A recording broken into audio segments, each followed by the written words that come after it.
Buenas tardes, amados hermanos, bienvenidos a Abramos la Palabra. El día de hoy quisimos cambiar un poco el ambiente y que ustedes nos vieran a los cuatro reunidos. Bueno, realmente tuvimos problemas con la cámara, pero no importa. Como ustedes pueden apreciar, a mi derecha está Antonio Piraquive, a mi izquierda, como siempre, Darwin Gutiérrez y mi hermano Enrique Borges. Como ustedes saben y como nosotros ya lo hemos indicado varias veces, nosotros no somos los super teólogos, ¿sí? Nosotros no tenemos las super universidades en teología ni los super estudios, como muchos también lo tienen, pero nosotros también comprendemos que por más años que llevemos en el Evangelio y por más estudios que hagamos, no nos las sabemos todas. Y por eso intentamos darle respuesta a las preguntas a través de la Escritura. ¿Justamente por qué? Porque nosotros, y este programa se llama Abramos la Palabra. Así que, amados hermanos, no siendo más, vamos a entrar en materia. Estamos tocando el tema de las 5 solas. Hoy nos compete una sola más, una tercera sola. Y en este caso es la sola fe. La pregunta, amados hermanos, es ¿a qué se refiere con solo fe? ¿A qué se refiere con esta frase de solo fe? Hermano Darwin, por favor. Bueno, hermanos, es un placer estar aquí otra vez en su programa, Abramos la Palabra.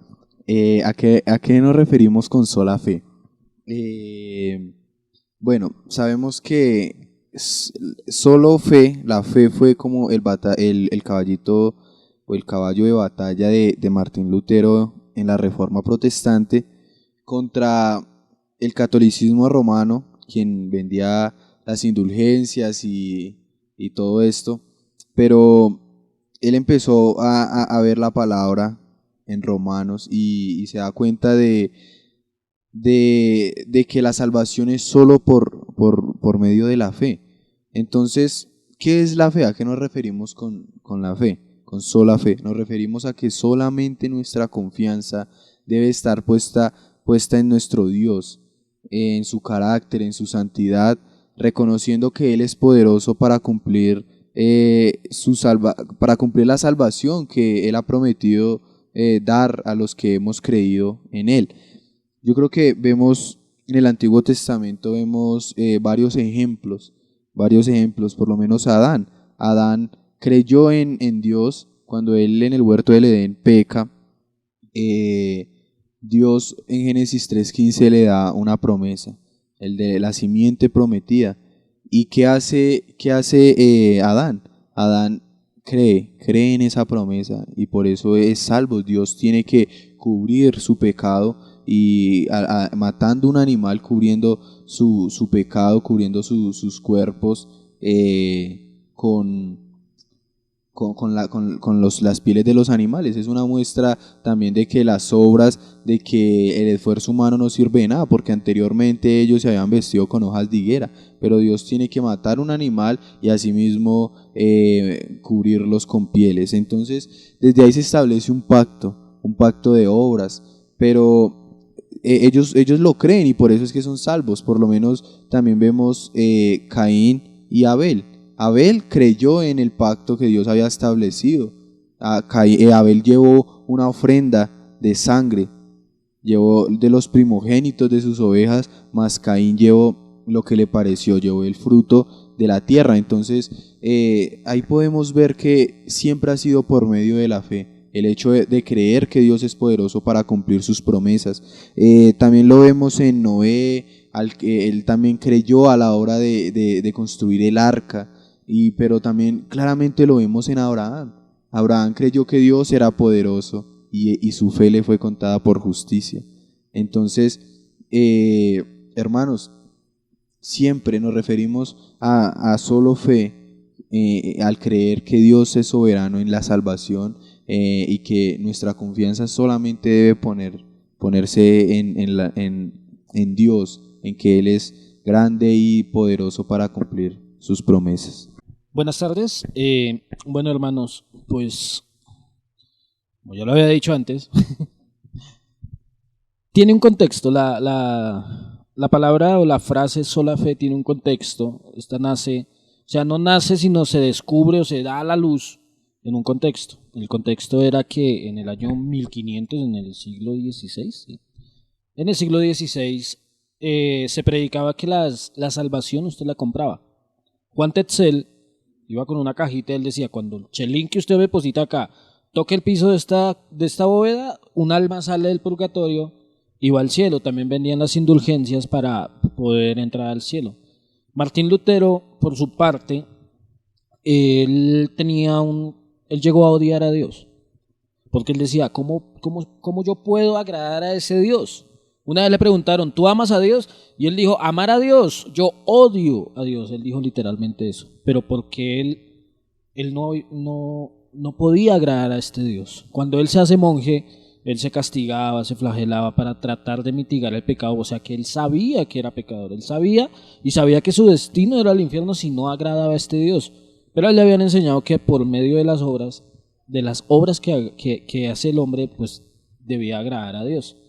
En un estudio que él estaba haciendo de Romanos, porque tenía que dar una clase, él se encuentra con el versículo 17 de Romanos capítulo 1, donde dice, porque en el Evangelio, esa palabra es muy clara, el Evangelio se está refiriendo a Cristo.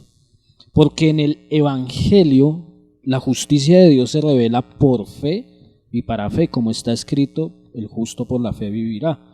Cuando Martín Lutero se encuentra con eso, dice, yo tratando de agradar a Dios con mis obras pecaminosas, obras de una persona con una naturaleza pecaminosa, pero ahora lee que la justicia de Dios, su rectitud, se manifiesta en mi vida es por medio de la fe en el Evangelio, o sea, en Cristo. Él dijo que se le abrieron las puertas del paraíso de par en par para que él pudiese entrar. Por esto, es totalmente lo contrario a lo que se venía predicando. Entonces ese es el contexto en donde nace donde se conoce realmente algo que ya estaba en la Escritura. No es una frase de los reformadores, no es una frase de la Reforma, sino es una frase de la Escritura, sale de la Escritura. Sí, pues, ¿a qué nos referimos con solo fe, no? Bueno, pienso que toda persona que realmente ha conocido de Cristo, ha llegado a conocer de Cristo, pero ha tenido que creer, ¿no? Y a eso se refiere el dicho, solo fe, o sea, solo fe, pero la fe pues es obviamente pues en Cristo. Ya pues ellos ya dijeron casi todo, pero me gustaría leerles Efesios 2, el versículo 8, que dice, porque por gracia sois salvos por medio de la fe, y esto no es de vosotros, pues es don de Dios, aclarando que viene hablando de la vida, ¿no? El contexto inmediato viene hablando de la vida, pero la fe es la herramienta que Dios le da a cada hombre para que podamos creer en Él, ¿sí? Pienso que cada uno de nosotros nunca hemos visto a Cristo, o sea, nosotros no hemos visto a Cristo resucitado. No sé de pronto ustedes allá, las personas que nos vean, pero nosotros no. De hecho, estamos alejados ya como 2000 y piola de años, ¿no? Estamos alejados de lo que pasó, pero nosotros tenemos una convicción acá, y eso es la fe. Es solo por eso, de creer algo que es prácticamente imposible, pero creemos que Jesús es Dios, creemos que Jesús es el Mesías, creemos que Jesús es nuestro Salvador, ¿sí?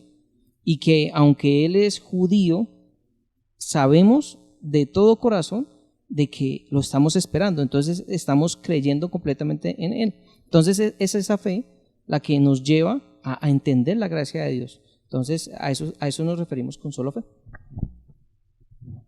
Bien, algo muy interesante que mencionaba Darwin era poner ejemplos del Antiguo Testamento, ¿no? Por mencionar uno, Salmo 51, versículo 12, es un salmo escrito por David. Dice el salmo, vuélveme el gozo de tu salvación. Entonces, claro, podemos entender que las personas en el Antiguo Testamento que eran salvas por fe, ellos también comprendían que Dios era el único que podía salvar, y justamente por eso ellos pueden comprender justamente pues que la fe. Ahora, algo que hoy en día, digamos, se maneja mal, ¿sí? O que bueno, se evita, es enseñar realmente qué es la fe. Y justamente esta es nuestra segunda pregunta. ¿Qué es o cuál es la fe bíblica? ¿Cuál es la fe que se nos presenta en medio de la Escritura?